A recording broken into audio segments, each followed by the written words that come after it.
the flickering light of Asia, or the Assyrian nation and church. During this period, Christianity had made rapid progress in the Persian Empire. The villagers brought their idols and threw them at the feet of the preachers at the gospel. The very places where the Magi idolatry was practiced were converted into the platforms from which the doctrines of the new religion were proclaimed. Men and women purified their homes from the gods they had so zealous but ignorantly worshipped. Realizing their obligation, the monks left their monasteries to carry their good news to every scheduled town. The rich and the poor opened their homes to welcome the messengers of God. Those who were once the persecutors were glad to be numbered among the persecuted. A change so great and so rapid aroused the hatred of the Magians, who regarded the Christians as the adversaries of the Supreme Being. Zoroastrian deity was humiliated, and the Persian glory was in danger. The sympathies of the Christianized people were suspected to be with the Western Empire, and the worshippers of the sacred fire took advantage of the long-sought for opportunity to arouse the suspicion of the barbarous tyrant. They sought to reduce the strength of Christians in order to secure the safety of Shapur's dominions and protect the worship of a deity, the smoke of whose fire ascended from the tops of many hills. So toward the close of the 3rd century, after a period of great missionary activity and glorious triumphs over tremendous obstacles, made numerous by the jealousy of the sovereigns and the malice of the priests, Christianity was attacked by the flames of persecution, kindled by the wrath of an ambitious and a superstitious Shapur, who after having ravaged Syria, Cilicia, Cappadocia, and Mesopotamia, mercilessly and without cause murdered the unresisting Christians with the barbarity of a second Nero. According to the Oriental writers, the Christians in Persia suffered two main persecutions. One in the year 330, suffered two main persecutions, one in the year 330 and one other in the year 342 AD. The former was the climax of a long period of persecutions, during which the Christians seem to have had brief intervals of rest. The exact number of victims is hard to ascertain, but Assemani quotes Mari as saying that more than 160,000 Christians suffered martyrdom in one district alone, called Beth Germ. The peaceful ecclesiastical reign of Shaya Chalufa was thus followed by the clouds of intense hatred, and together with the multitude of the believers, several of the former's successors fell victim to the superstition of a barbarous sovereign. A great number of ecclesiastes shared the fate of their converts. The shepherd and the flock had their bodies mangled in testimony to him who purchased them with his own precious blood. We have slightly referred above as to the cause of the persecution. The imperial jealousies were indeed made a ground for the merciless massacre of the Christians. The Persian Jews had not left any possible effort to arouse the suspicion of the Eastern ruler, who was already holding a hostile relation to the rival power. The Christian ecclesiastes were accused as hiding Roman spies in their homes. The innocent religious correspondence between the sees of the two hostile empires was suspected as a conspiracy against the home government, betraying the secrets of the empire. But there was a greater cause for the persecution than the mere political accusation brought against the Christians by the civil authorities. Christianity had come in contact with the Persian dualism.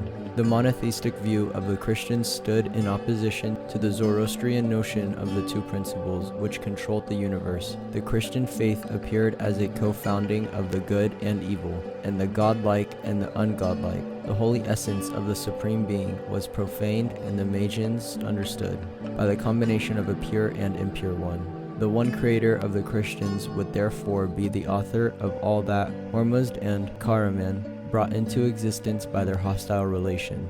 The principle of good, according to the monotheism of the Christians, would be the principle of evil also.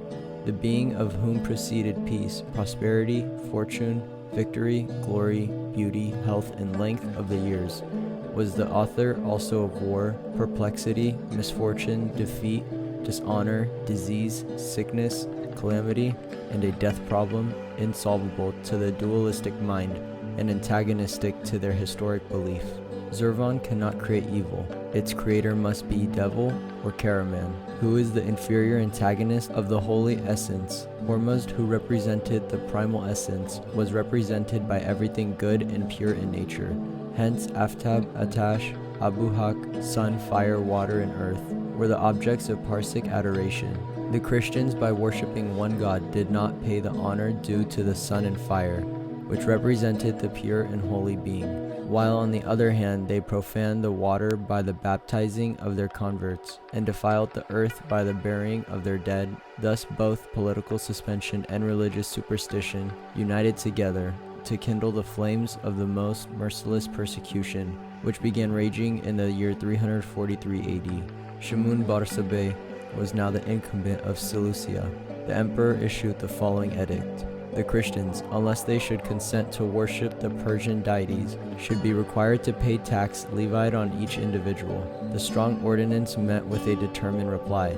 The edict was directed to the old venerable Shapur, who occupied now the position of a spiritual leader. Nothing could shake his spirit. His bold answer may lack to the modern reader the charm of a Christian humility, but Barsabe evidently saw the evil of a demand which was beyond the possibility of being met by his poor flock. He knew that the object for issuing the edict was to compel the Christians to resign their fate and worship the Parsic deity, or that because of their amenability to comply with the condition of the edict, they should fall prey to the wrath of their enemies. Shapur replied, "The Lord, whom we have resolved to obey, is the upholder and director of your government. We cannot subject ourselves to an unrighteous command of our fellow servant. God is the creator of your divinity. It would be a reckless and blasphemous thing to place God's creatures on a level with himself. The Christians have neither gold nor silver, as the Lord has forbidden them to keep up such treasures on earth." The pagan sovereign, who had been seeking an excuse to feed his temper the blood of harmless lambs, gave his own interpreter to the fearless answer of Barsabe. He charged the Christians with the spirit of rebellion. Literality of conscience meant nothing to him, but general insurrection. The clouds began now thundering, and severe punishment was threatened, but Shapur was firm. No threats could shake his faith. God forbid that he should betray his flock. His life was no value to him. He would follow the example of the great shepherd, who gave himself for the life of his people. A few more thunders, and then the cloud burst. The following edict was issued: whereas Shapur scorns my authority and obeys the Roman emperor, whose God also he worships, and utterly despises my God, he must present himself before me and be executed. This was followed at once by another decree, by which the clergy of the first grades were to be immediately executed, the churches of the Christians demolished and their contents confiscated. Shapur, together with Abdichelas and Hananiah, two presbyters of the church, were taken in chains to Lydon, the residence of the emperor at the time. The tyrant was exasperated at the indifference of Barsabe. According to the prevailing custom, all subjects were expected to prostrate themselves before the royalty, but Shapur did not pay the customary homage, which he regarded as improper and sinful. The emperor then demanded that he should bow to the sun, and by doing so he would receive the favor of the royalty. Shapur replied he could still less pay homage to a lifeless being. When the king found at last that nothing could change the conviction of Barsabe, that no inducements and no threats could make this fearless man betray his religion, and into prison, expecting that perhaps bonds might weaken him and compel him to yield, his beatitude marched Shapur aside. The present patriarch worshipped the sun. He commanded Shapur to be thrown on the Nestorian church. Christianity had now rooted itself even in the royal palace. Gushiat Zadeh, the head of the imperial household, had already become a believer, but the aged eunuch had been prevailed upon to worship the sun. He happened to be sitting at the palace gate when the old and venerable Barsabe was being led bound in chains into the imperial prison. As Guriach saw Shapur, the arose on his feet to salute him, but the latter, having learned the eunuch's inconsistency, paid no attention to him. The silent rebuke awakened the conscience of the old convert. The effect of Shapur's conduct was so great upon him that he cried aloud, saying, "Woe is me! What must not await for me? For I have denied God. I am not worthy to be spoken to." Shapur, hearing of what had taken place, sent for the chief steward of his palace, and inquired as to the cause of his grief and whether anything had happened in his home. "O king," replied Gushiat Zadeh, "nothing has occurred to my family, but I would rather have suffered any other affliction, that which has befallen me now. I mourn because I am alive, and ought to have been dead long ago. Yet still I see the sun, which not voluntarily, but to please thee, I profess to worship. Therefore, on both accounts, it is just that I should die, for I have been a betrayer of Christ and a deceiver of thee. This bold confession both astonished and enraged the king, and after all attempts of Shapur had failed to move the eunuch, he was sentenced to lose his head. When the executioners were ready to perform their duty, Gushiadzadeh asked for a favor to send a message to the emperor. The message was follows: From my youth until now I have been tingly attached, Zero King, to your house, and have ministered with care and diligence to your father and VWF. I need no witnesses to corroborate my statins. These facts are well established for all the matters wherein I have in diverse times served you. Grant me this request, let it not be imagined by those who are ignorant of the circumstances, that I suffer and punishment for acts of unfaithfulness against the eight, or for the commission of any other crime. But it be published and proclaimed aloud by a herald, that Gushiadzadeh loses his head for no crime that he has ever done, but for his refusal to deny a living and worship a created deity. Another Benjamin, a deacon, was cast into the Isen, where he suffered the cruelty of the Persian Magians for nearly 2 years, until the arrival of Roman ambassador who was sent for a special mission.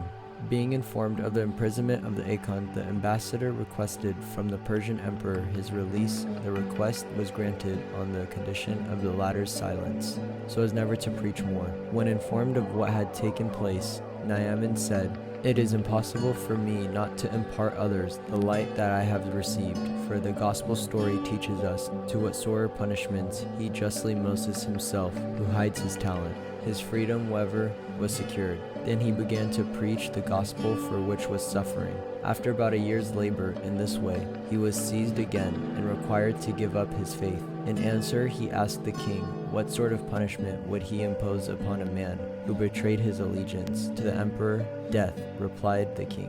What punishment then, said the deacon, might not that person justly suffer, who should deny his creator and give the honor due to God alone to one of his fellow servants? His poor body was tormented in a cruel manner, such as the king's wrath alone could invent. Then his spirit joined the throng of the martyred saints in glory. Space will not permit to give in detail every circumstance concerning some of those who testified through their blood, nor would we be permitted to give every incident, the name, the country, or the mode of their death. Human language would exhaust itself in describing so many species of torture which the ingenuity of the Persian barbarians devised. The number of the distinguished men and women who suffered martyrdom during this period of persecution, and whose names have been ascertained, exceeds 16,000.